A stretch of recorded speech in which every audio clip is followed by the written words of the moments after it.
Okay, my people, you're welcome back to Critics News with more update on as it take they go. You understand? So let's continue with what we are doing with more information.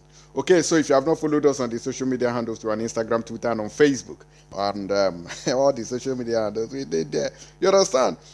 So information reaching us says that the lawyers, our trusted lawyers, the barristers, Tumaze Nnamdi Kanu, Barrister Aloy Ejimako, and Barrister Ifeanyi Ejiofor. These names, Ejiofor, Ejimako. What is that? What is Mazi Nnamdi Kanu, please? What is going on with all this Ejiako,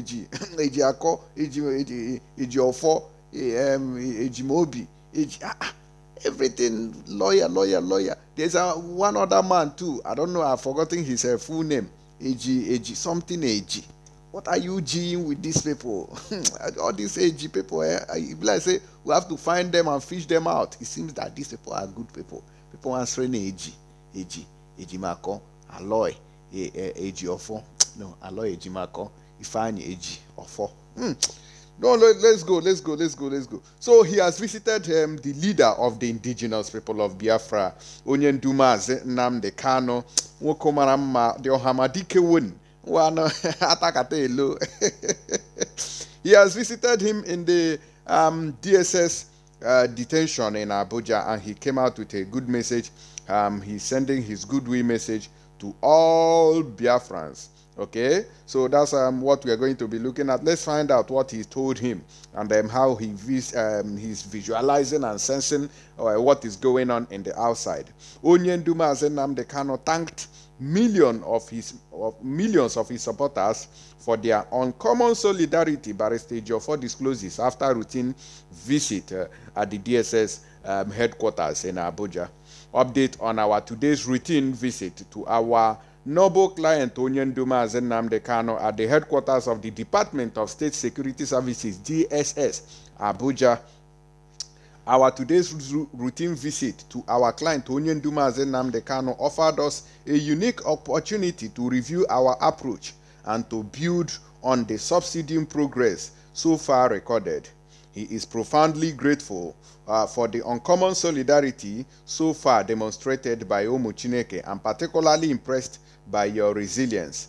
To this end, he implores you, millions of his followers, to remain focused, okay? Never to be distracted by those who want to exploit the opportunity his temporary absence created for their selfish purposes. So if you are one of those people that has been using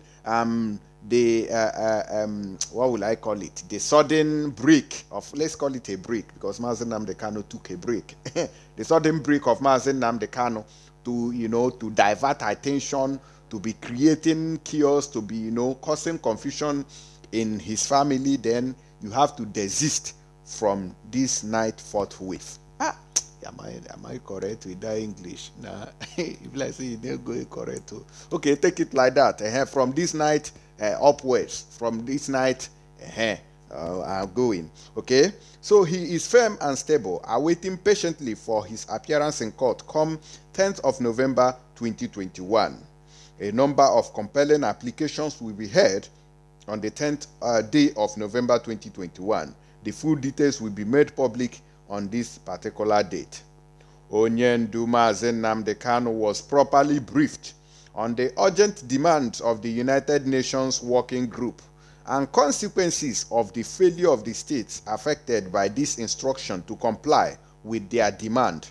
Now, how I wish that the United Nations can wake up to their duties.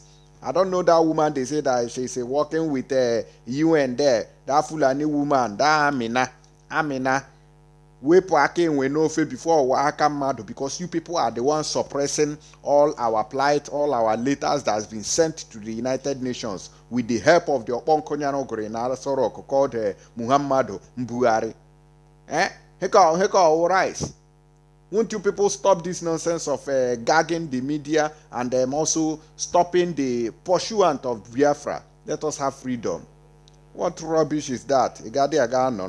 Our demand is simple, very, very simple.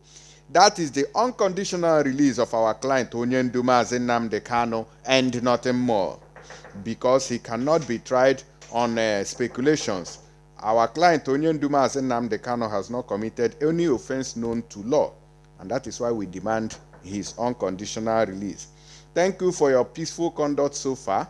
Prayers and supplications, it is yielding much fruit than you can ever imagine. Just note this, okay? This is coming from Barrister Ifeanyi Ejiofor, signed, okay, laid counsel to Onyenduma Nnamdi Kanu, IPOB, and all the families. All right, so that is how he went, the routine visit he had with Mazi Nnamdi Kanu today. Okay, let me. All right, in continuation, sorry for that interruption there. We must continue. What happened is that I think I got an important information that I needed to work on. Okay, so let's continue. And I want to move away from Onyenduma Nnamdi Kanu. Thank God he's still in good condition, and we await his quick release from the DSS dungeon. And we are praying that the United Nations will understand who they are, and speak truth to power to the failed president of Nigeria. You guys can also remember that the Kenyan government came out, the Kenyan ambassador to Nigeria came out openly on air to say that they don't know what we are talking about, that Mazi Nnamdi Kanu was never kidnapped from their country, they don't know anything. That is a very big lie, and I believe that this lies has a lot of consequences for a whole country. Uhuru Kenyatta, shame on to you, you're a shameless man to come out and deny the truth. But those things have evidences. We know these things. They will come out in due time, and you begin to wonder, how did this thing happen?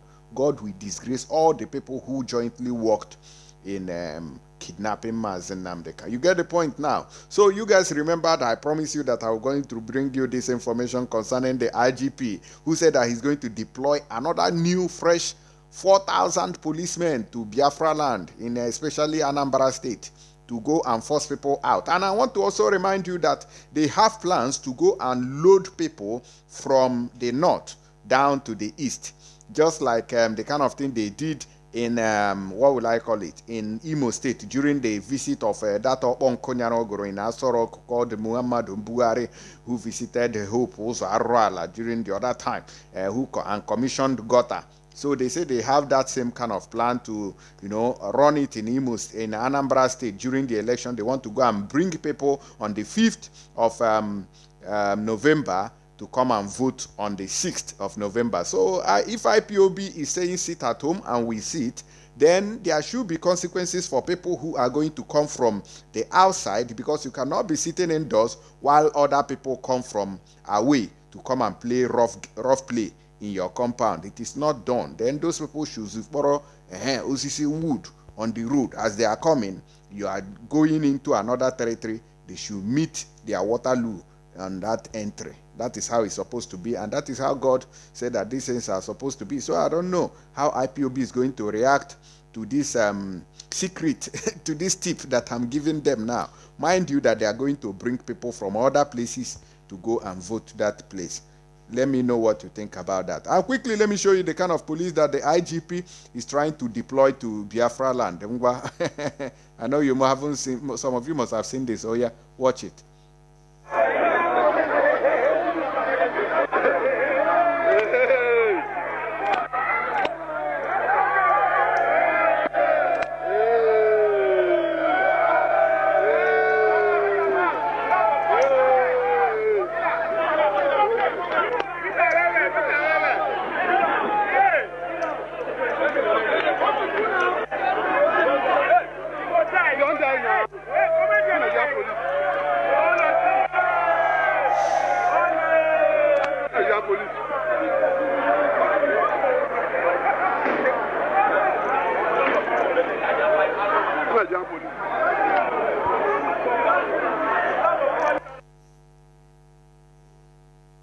That's the police that they want to send to Biafra land to go and attack Biafrans. And I laugh at them in Swahili language. You understand? There's a video I want to share with you people. One of our sister is crying out for help. Okay, she says she needs help. Okay, She says she needs help, that she's gogging in India.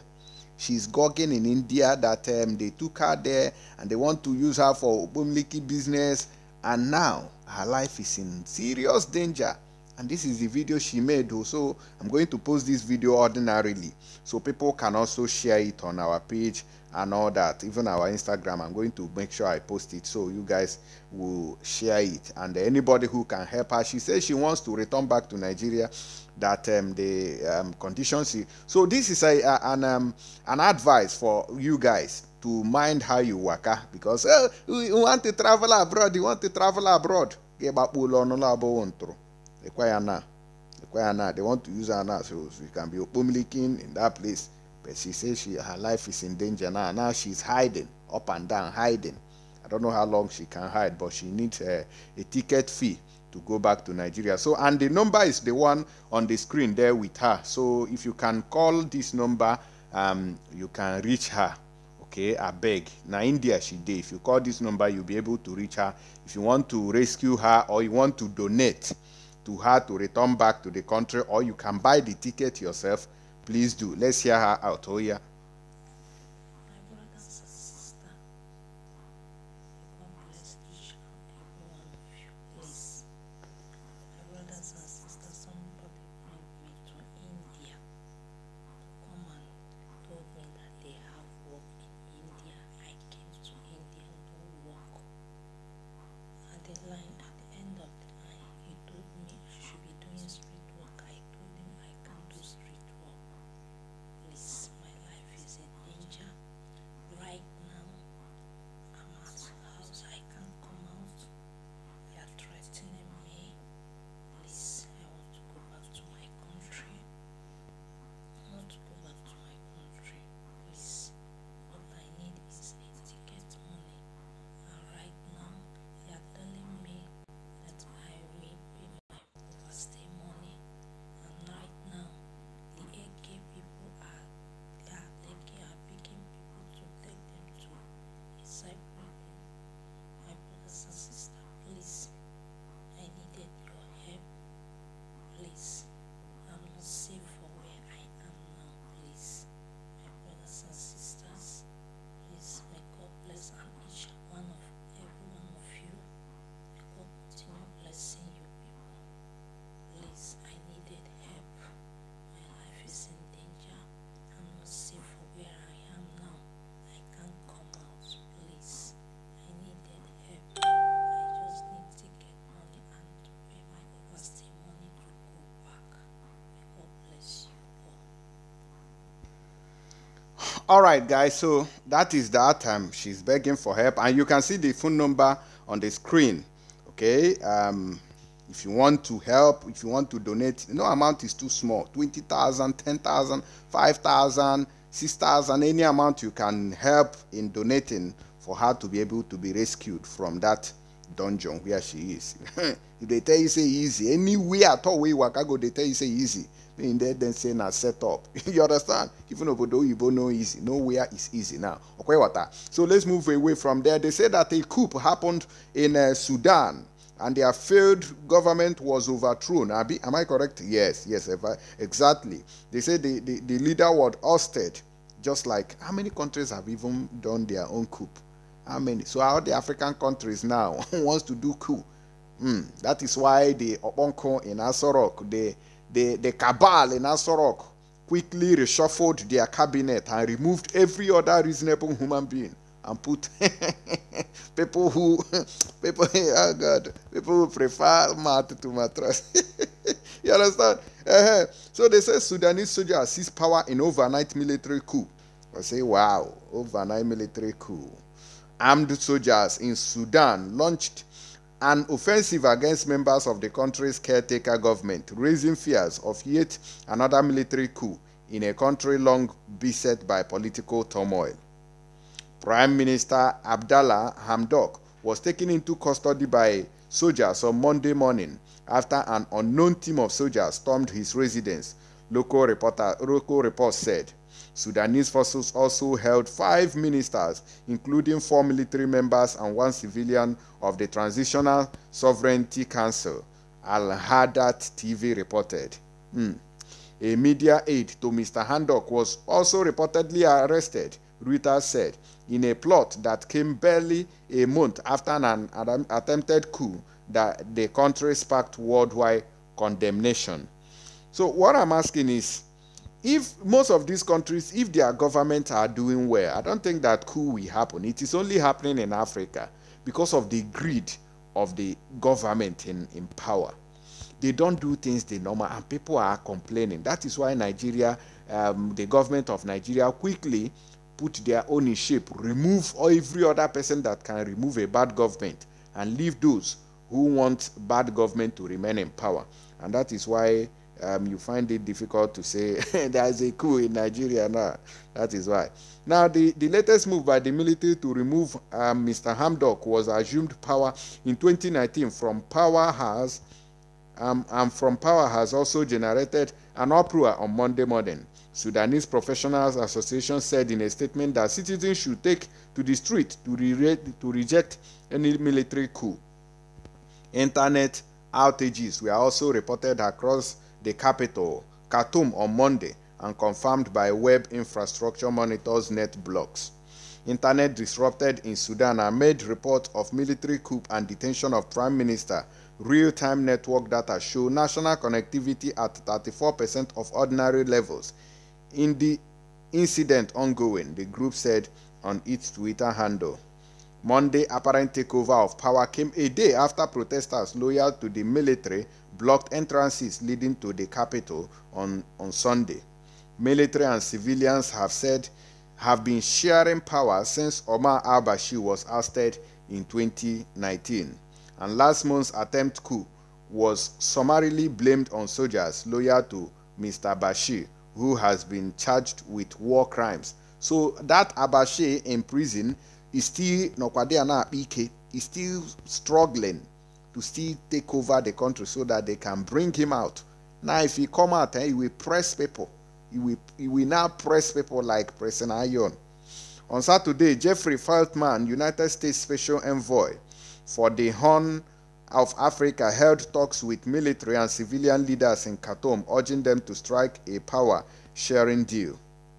Lieutenant General Abdel Fattah al-Burhan had a transitional sovereignty council in Sudan and is believed he poised to take absolute power following today's coup. During Saturday's meeting with Mr. Feltman, Mr. al-Burhan expressed his readiness to resolve all crises, assailing the power-sharing agreement and work with civilians to restore democratic order.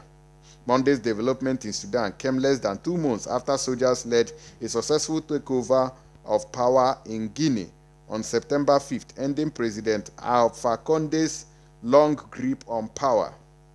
In April, Chadian soldiers coordinated a bloody coup, assassinating President Idris Deby to seize power.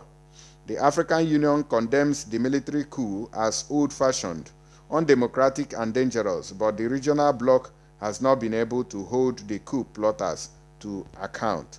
So that is it. Just the way Taliban people took over power and nobody has telling them up till now. Nobody is talking about it. It's their country now. So, but at the end you say, oh, UN condemn. Is it by mouth? UN condemn. Is there no action that should be taken on in such situations?